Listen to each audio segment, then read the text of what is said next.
Bom dia a todos. Bom dia, crianças. Ó, vocês tomaram um café hoje bom, né? Foi café com queijo, com requeijão. Hoje eu comi um requeijão, né? Que mineiro é assim mesmo, sempre tem que ter um requeijãozinho, alguma coisa assim para complementar, né? Primeiramente, agradecer a Deus por esse momento e agradecer ao Fiorante, a Fran, sua esposa, filhos, e pelos casais que estão aqui e pelas crianças, agradecer ao Mateus, né, Mateus? Em seu nome nós agradecemos a presença de cada criança, né? Então é muito importante a sua presença, o seu esforço para estar aqui, né? Eu sei que de manhã é um pouco mais difícil, porque a nossa cultura geralmente, principalmente aqui do Mato Grosso, Marcelândia, geralmente a pessoa trabalha a semana toda, né? Sempre acordando cedo, às vezes para uns, para outros, um serviço um pouco mais pesado. E geralmente do domingo de manhã é um pouco mais cansativo, né? Eu que estava no Espírito Santo já é um pouco diferente. Geralmente os cultos na parte da manhã são mais tradicionais, né? Aqui no Mato Grosso raramente você vê uma igreja fazendo cultos assim ao domingo, né? Às vezes mais por preservar por esse descanso no domingo todo. Mas agradecemos a Deus pela sua vida. Vou tentar hoje trazer uma ministração para as crianças e já pedir desculpa para os mais adultos, porque geralmente quando você ministra para crianças, você tenta mais se adaptar à fala, a algum gesto, geralmente sempre fazer perguntas.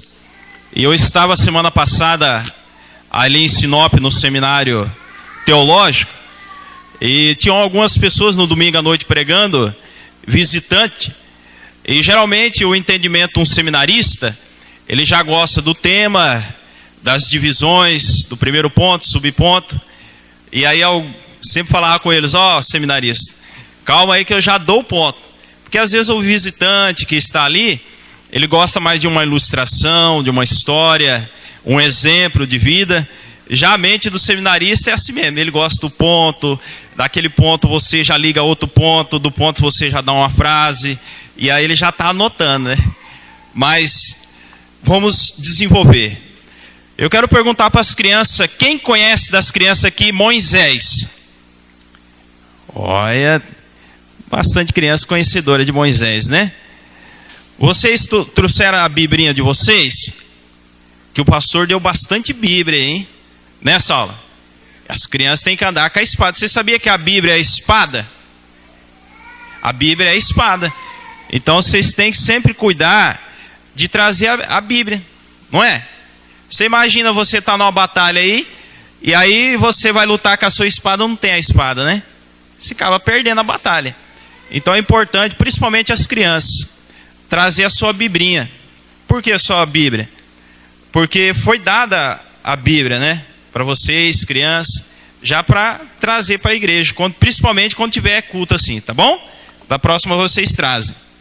Vamos abrir lá no livro de Êxodo, capítulo 2, versículo 1 ao 3. Êxodo é depois de Gênesis. O primeiro livro do Antigo Testamento, iniciando a Bíblia. Vem Gênesis, e aí depois Êxodo. Aí o capítulo é o 2. Aqui, o capítulo é sempre vem aquele número bem grandão da Bíblia. Quando você vê aquele número grandão, ele se chama capítulo. E aqueles números bem mais pequenos, ele se chama versículo. Então, geralmente, quando a pessoa falar capítulo e versículo, é o grandão e o pequeno. O versículo 1 diz assim: Foi-se um homem da casa de Levi, e casou-se com uma descendente de Levi. E a mulher concedeu, e deu à luz a um filho. Vendo que era formoso, escondeu por 3 meses. Não podendo, porém, escondê-lo por mais tempo, colocou em um cesto de junco e calafeteou-se com betume e pinche, e colocou esse cesto no rio e deixou ele correr. Amém? Se você puder fechar os seus olhos, as crianças, e puder repetir comigo: Papai do céu, nós te agradecemos por mais essa manhã, e queremos pedir ao Senhor que o Senhor nos continue abençoando nesse momento da palavra,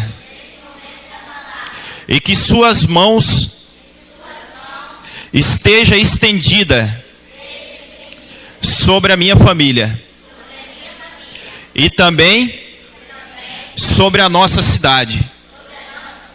Abençoe, Senhor Jesus, todas as crianças de Marcelândia, e que elas comecem a caminhar um caminho com o Senhor Jesus. Amém. Dê uma salva de palmas ao Senhor Jesus. Glória a Deus, né? Que bom. Crianças, eu vi que muitos entendem e conhecem a história de um homem chamado Moisés, né?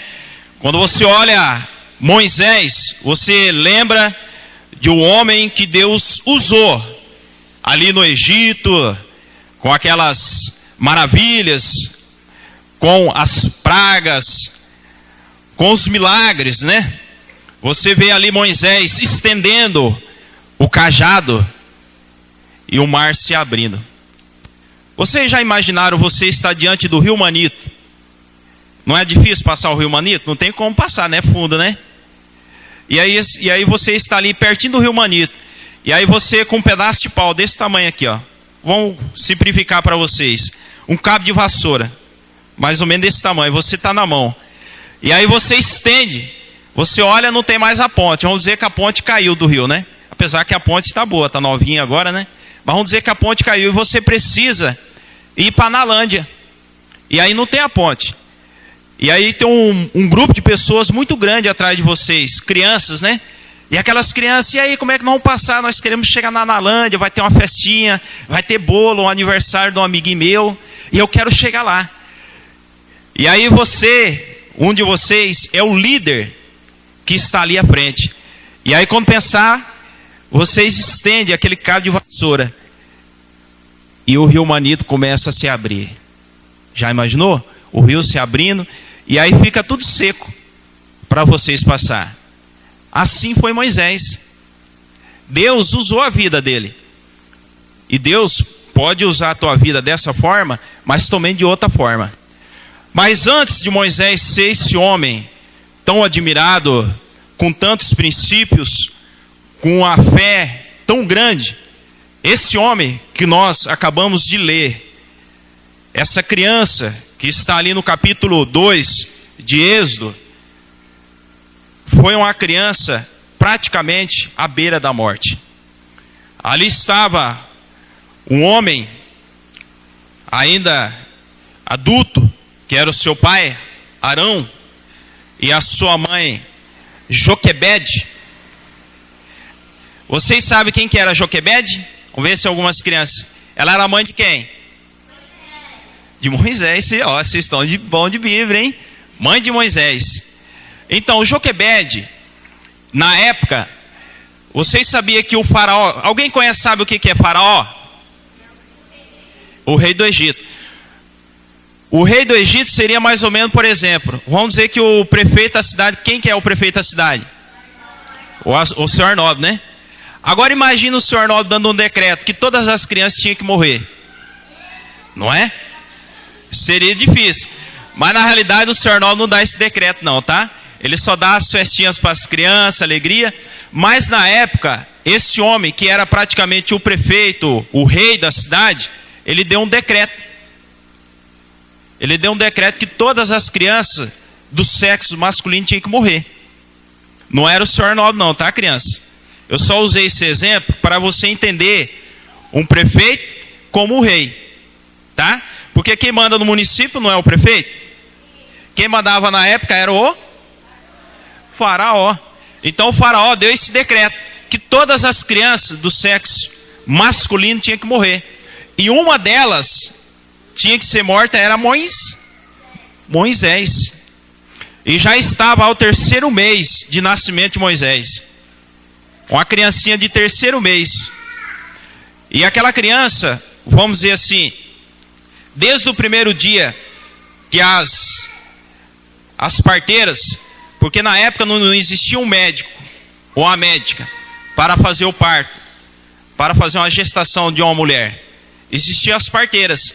Então essas parteiras, por decreto do faraó, elas tinham que matar aqueles menininhos que eram homem. Mas Moisés, pela presença de Deus, ao 3º mês, essas parteiras, que era ordenada, era direcionada por Deus, ou seja, pelo rei faraó, era para eliminar essas crianças. Mas a ação de Deus, o controle de Deus, levou essas parteiras, essas mulheres, a não eliminar Moisés. E aí o que acontece? Moisés está crescendo. E a sua mãe, como é o nome da mãe de Moisés? Joquebede, isso. Então Joquebede, o que ela faz? Ela coloca Moisés em um cesto. Vocês conhecem aquele cestinho que vem, por exemplo, de Natal? Não tem aquela cesta? Então era mais ou menos tipo uma cesta daquela dali, mais grande um pouquinho, com a tampa por cima. Agora você imagina uma criança ali dentro, no rio. Não é? Será que você se afundaria dentro de um cesto desse? Não, né? Será que você teria coragem de colocar um menininho dentro de um cesto desse? Você teria coragem? Teria, né? Então, Joquebede, ela teve essa coragem. Porque imagine uma mãe com uma criança pequenininha colocando dentro de um cesto no rio. Não é? Seria difícil. Porque a mãe é a parte de uma criança que tem mais ligação. Porque o pai, ele tem uma participação. Mas a mãe, o lado afetivo, emocional, humano de uma mãe sobre uma criança é muito grande. Agora imagine o sentimento dessa mãe, olhando aquele cesto, o seu filho, Moisés, que ela não sabia para onde ele iria, o que ele seria da vida, será que ele estaria vivo, alguém encontraria ele? Ela não tinha essa certeza. Mas essa mulher, ela tinha fé, ela tinha uma convicção que aquilo que ela estava fazendo era melhor para a vida desse homem Moisés.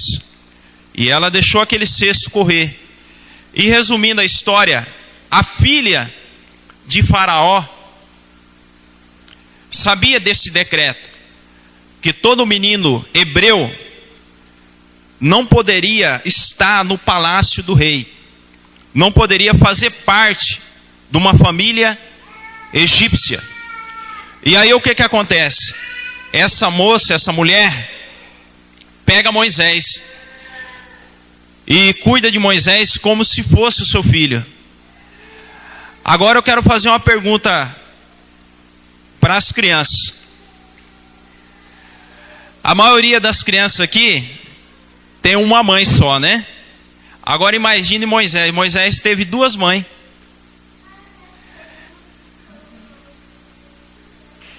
Exatamente. Não é?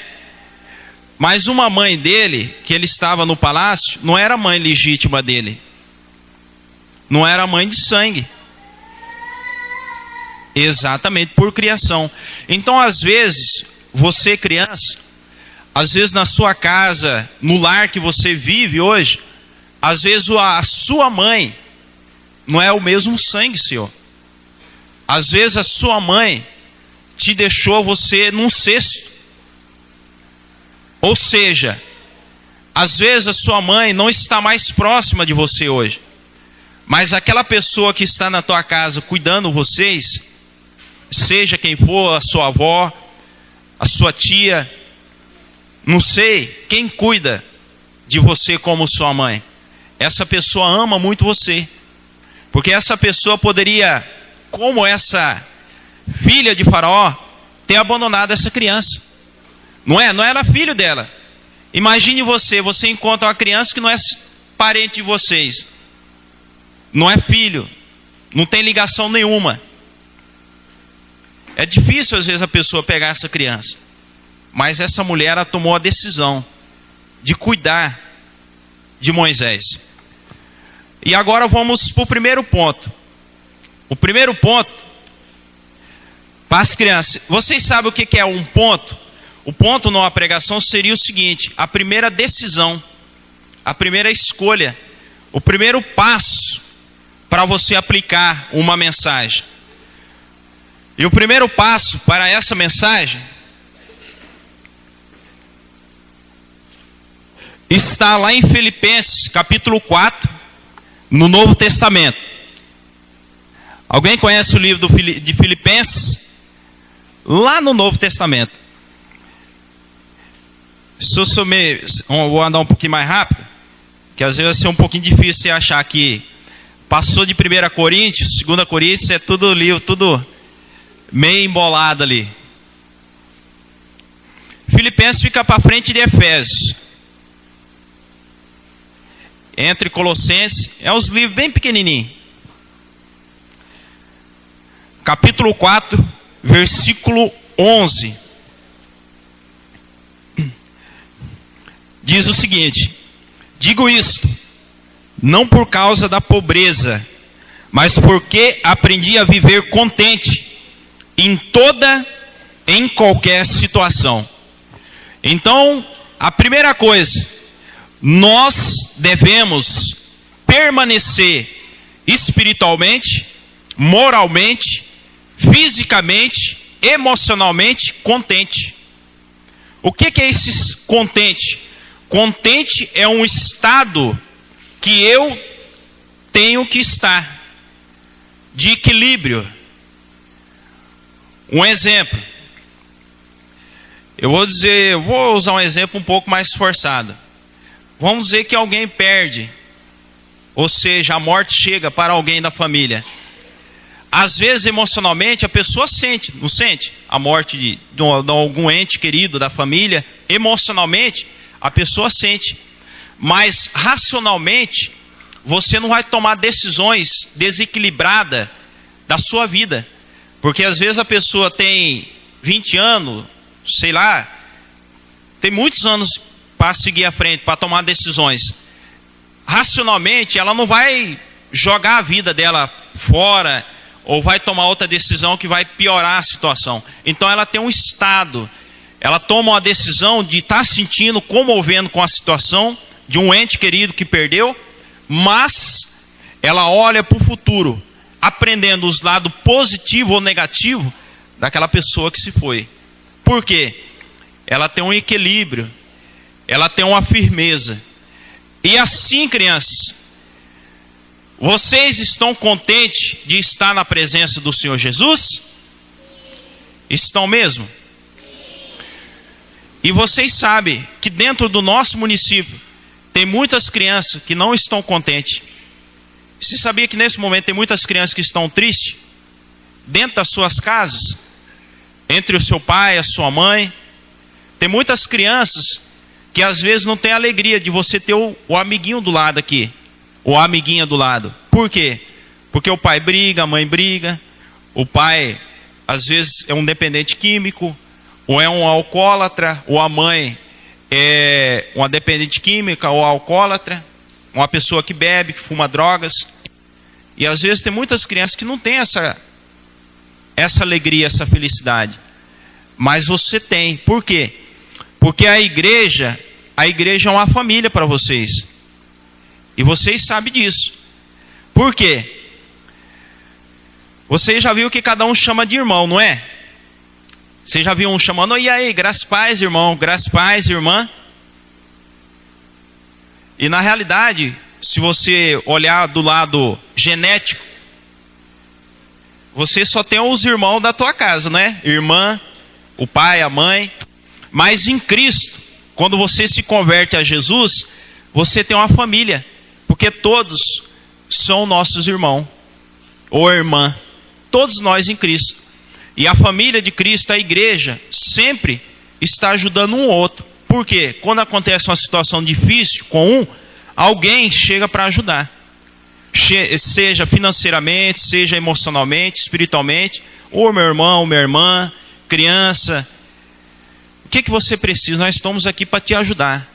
Para orar, para te fortalecer, para ajudar você a vencer na vida. Então devemos estar, a primeira coisa, contente. Entendeu? Independente da situação da tua família em casa, esteja contente. A segunda coisa está em Romanos 8, 28. É no Novo Testamento, tá? Romanos 8, 28.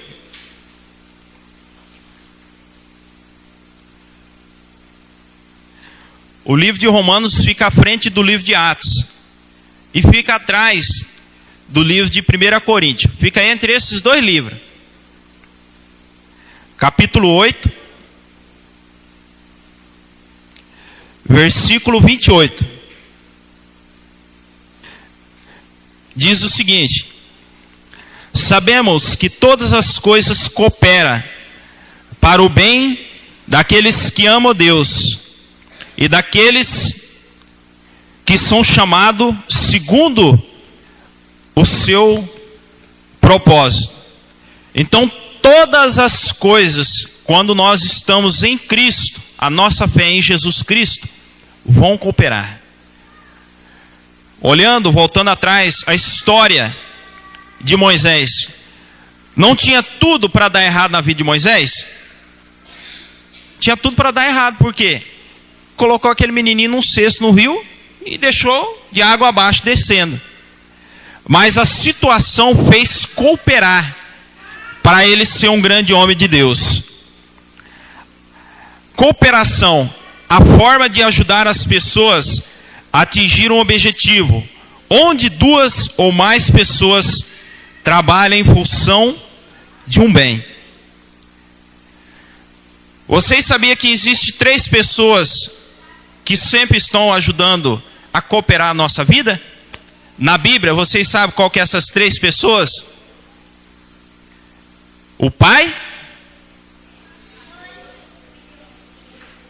e o Espírito Santo. São os 3 e um só que está olhando a sua necessidade. Você, criança, que às vezes no seu lar, na sua casa, você olha para o seu pai, olha para a sua mãe, você às vezes olha para a sua situação financeira e às vezes você não vê uma alegria dentro da tua casa. Mas essas 3 pessoas, que é o Pai, o Filho e o Espírito Santo, se você permanecer firme em Jesus Cristo, pode ter certeza, Deus vai fazer cooperar a sua vida. Se você confiar em Jesus, se você permanecer na sua caminhada, tá bom? Você crê que Deus vai fazer cooperar a sua vida? Mas o que você precisa fazer? Permanecer. Vocês têm que ter essa caminhada, tá bom? E para finalizar, em 1 Tessalonicenses, vai ser um pouquinho mais difícil para achar, tá? É mais à frente de Romanos.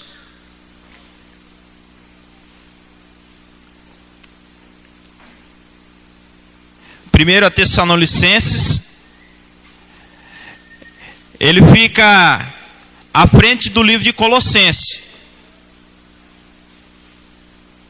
E fica o segundo livro de Tessalonicenses. Então fica entre esses 2 livros, de Colossenses e 2 Tessalonicenses. É uns livros pequenininhos, é um pouquinho difícil de achar, tá? É normal. O capítulo é o capítulo 5, o versículo é o 11.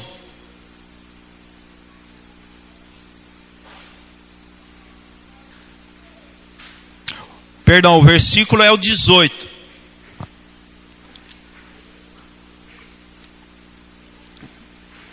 Pode ficar à vontade, pode procurar.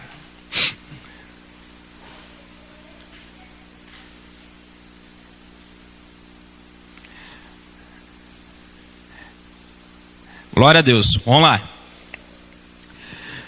Em tudo dai graça, porque esta é a vontade de Deus em Cristo Jesus para convosco. Então, finalizando, o que Moisés fez? Em tudo dai graça. O que é dar graça, Celso? É em todas, em qualquer situações que acontecer na nossa vida, em vez da pessoa falar aquele palavrão, eu tenho amigo que ele fala palavrão. Você tem amigo que fala palavrão? Aqueles nomes bem feios. Infelizmente eu tenho alguns amigos que não são da fé em Jesus Cristo, da galerinha de Jesus, né? Da família de Jesus, que eles falam palavrão. Então o que acontece? Às vezes pode vir um palavrão para falar na sua boca. Aí o que você fala? O que você faz? Você diz: Senhor, eu te dou graças. Não é? Não tem vontade que venha a hora, um momento de xingar?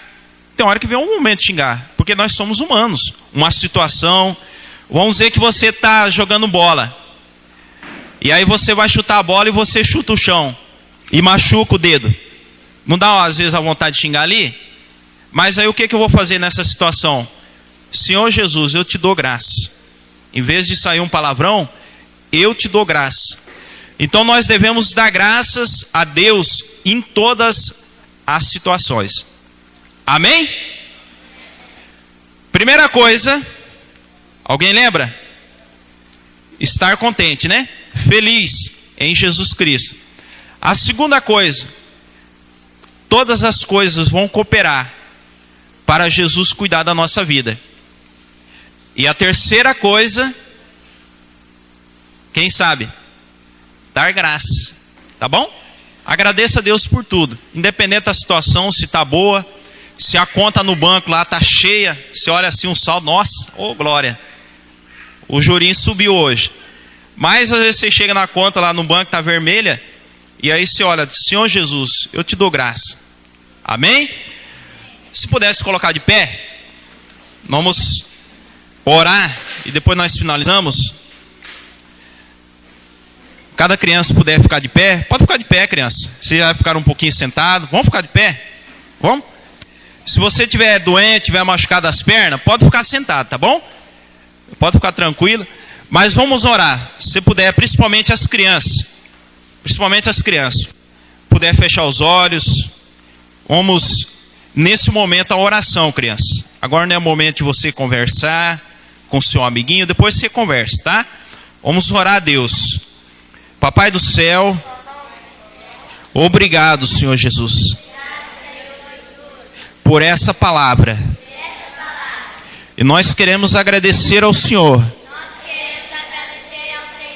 por o Senhor estar cuidando da nossa vida.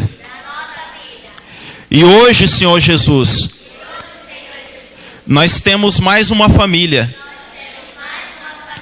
com muitos irmãos e irmãs, que é a tua igreja. Nós queremos orar ao Senhor Jesus, que o Senhor venha resgatar os nossos irmãos que estão perdidos, estão longe dos seus caminhos nessa cidade. Nos ajude, Senhor Jesus, a pregar a tua palavra, a levar a salvação a todas as crianças.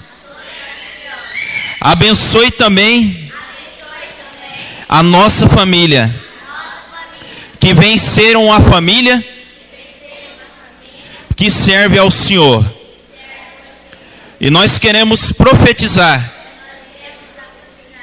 que a minha casa, a minha família, servirá ao Senhor Jesus.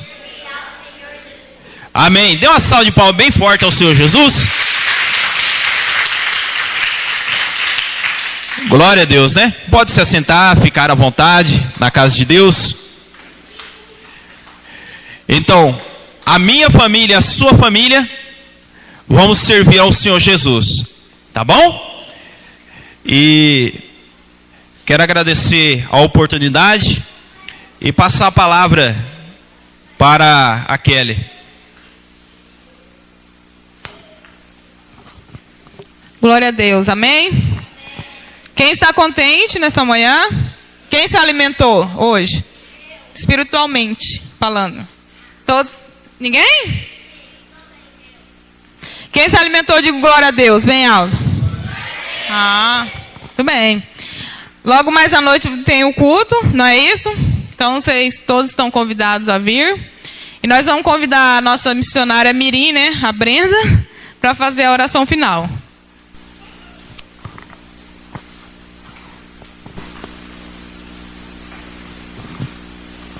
Meus pais, fechem os olhos, por favor. Pai, em nome de Jesus, abençoa cada um que está aqui. Que o Senhor venha levar todos em paz. Que o Senhor abençoe o culto mais à noite, Pai. Em nome de Jesus, abençoa a família de cada um que está aqui. Em nome de Jesus. Amém.